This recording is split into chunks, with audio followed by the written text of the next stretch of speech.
When it comes to Wolverine, we all know that he has the claws, we all know that he's got the heels, but what else does he have? Yeah, there's actually more, and you might be surprised. Let's do it. And it's 10 resistance to telepathy. Psychics in the Marvel Universe are undeniably real, with a significant number of mutants possessing psychic abilities, including members of the X-Men. Professor X, the X-Men founder, is a powerful psychic, and Jean Grey initially displayed telekinesis before unlocking her own psychic powers. Rachel Grey, Jean Grey's daughter from an alternate universe, is also a psychic and frequently joins the X-Men, but despite the prevalence of psychics, some heroes in the universe receive training to defend themselves against psychic attacks and probing, such as Wolverine, who was given psionic shields by Charles Xavier to enhance his resistance. While these defenses are not foolproof, they offer valuable protection, especially when there are so many damn psychics. Notably, even some villains have safeguards against psychics, like Magneto and Juggernaut,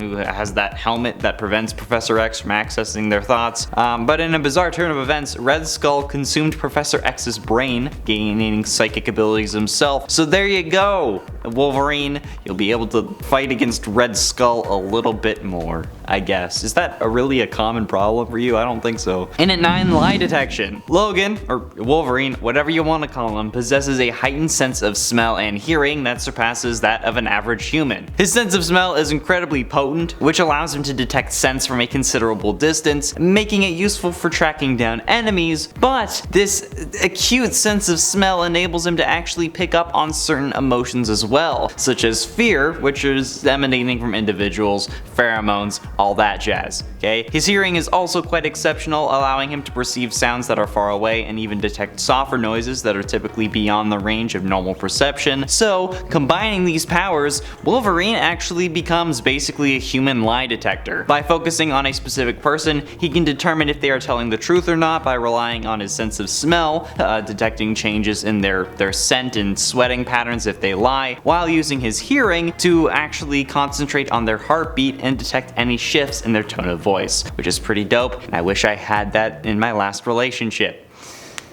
And at 8, Beserker Rage. Here I am just dumping my trauma. Wolverine possesses a dangerous state known as Beserker Rage, which is triggered by an overwhelming anger that drives him to lash out uncontrollably. In this frenzied state, he becomes an unstoppable killing machine, slashing through enemies without hesitation. However, the downside is that Wolverine loses all sense of control and may even harm his allies, unable to recognize them in the midst of his rage, which I certainly relate to. This internal struggle has plagued Logan since childhood and often leads him to distance himself from others, fearing what he might do, but despite the risks, there are moments when the Beserker Rage proves necessary, particularly in his relentless battles against Sabretooth. The movie franchise also showcases this aspect of Wolverine, with a memorable scene in X2, the best X-Men movie, where he unleashes this fury, slashing through adversaries within the confines of the X-Mansion. But again, you all remember that scene, it's the best X-Men movie. Please flash sarcasm on the screen because they won't know I'm joking. And it's 7, night vision. The combination of Wolverine's claws and super healing already gives him a formidable set of powers. Okay, the healing factor alone ensures that any wound is swiftly healed, including those caused by his claws, making him truly lethal. And alongside these regenerative capabilities that literally brought him back from a drop of blood, Logan possesses heightened senses like the super hearing, the smelling, and the ability to see in the dark. Although this power is often overlooked by some comic writers, it provides him with a distinct advantage in various situations. Wolverine has had an array of powers that has changed and evolved over the years, making him increasingly more powerful, but what initially began as a mutant with enhanced durability and claws developed into a character that is basically a, dare I say, Wolverine. Haha, get it? Yeah. He's constantly aware of his surroundings no matter what environment he's in because of this night vision, and his tendency to eliminate enemies before they actually pose like a genuine threat makes him exceedingly more formidable than normal. And this explains how he's able to do that, because you know, he can see in the dark. And it's 6, Swordsman. In the 1990s comic storyline Fatal Attraction, Magneto forcibly removes the adamantium from Wolverine's body, leaving him without his signature claws. In this adamantiumless period, Wolverine carried a katana given to him by the Yoshida clan for added protection. One notable use of this katana was when he ended up beheading Bloodscream. Yeah, Oh boy. Later on, Wolverine acquired the Muramasa Blade, a sword with mythical properties capable of neutralizing a mutant's healing abilities, which is the unique blade that became his weapon of choice in certain situations, allowing him to confront and defeat formidable adversaries such as Omega Red and Sabretooth. And as it was the only weapon capable of truly ending Wolverine, therefore also able to end Omega Red and Sabretooth. But yeah, he's skilled with a sword, which you wouldn't really expect because, you know, he has the claws, but also makes sense because the claws are just basically tiny swords. Halfway through into number 5, Wisdom. Logan's journey as a superhero spans across significant historical events. Okay, he served in both World War I and World War II. He even fought alongside Captain America, and following these wars he found himself in Japan where he formed a family only to tragically lose them, and these devastating losses combined with centuries of heartbreak contribute to Logan's bitter and cynical demeanor. But after going through the adamantium bonding process, he befriended Alpha Fight, a Canadian superhero team, and became one of Canada's earliest superheroes. His initial task involved intervening in a conflict between Hulk and a Wendigo. However, his path took a turn when he was sent to eliminate Charles Xavier, but ended up being influenced by Xavier's telepathic abilities, leading him to join the X-Men.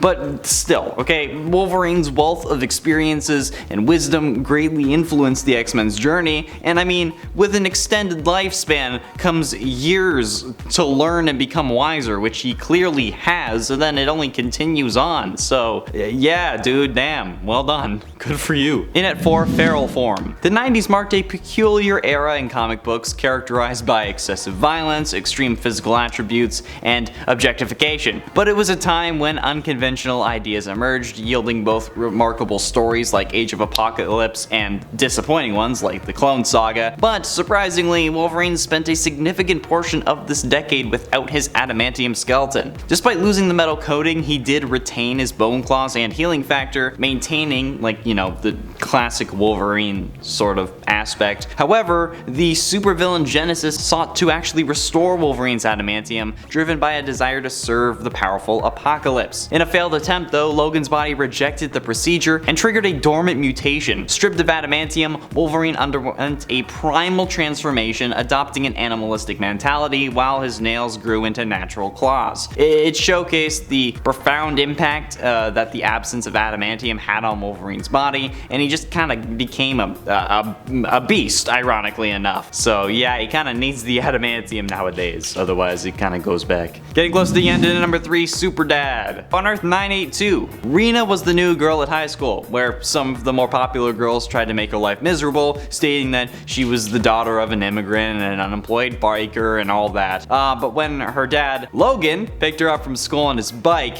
everyone's opinion changed, especially when they learned that her mother, Elektra, was a wealthy martial arts expert. Yeah, it's crazy what fear can do. However, life at high school wasn't just about dealing with, like, the crowd and, you know, normal high school things, because, you know, it's a comic book high school. So, as Wild Thing, Rena had to save a classmate from a high-speed kidnapper, defeat a computerized assassin, stop a demonic invader, and even fight one of her teachers when he was turned into a Prime Sentinel. But that's just high school. But the fact that he can just pull up to her school and then everyone stops making fun of his kid, that's a superpower, okay? And I wish my dad had that superpower. Although I probably wouldn't be as funny as I think I am if that had been the case. But ultimately, in number 2, time travel. When translating comic book superheroes to the big screen, screenwriters have to take creative liberties to adapt the material effectively, okay? What happens in comics can't necessarily work on screen. For example, Thanos' infatuation with Lady Death, which was a significant aspect of his character in the comics, was omitted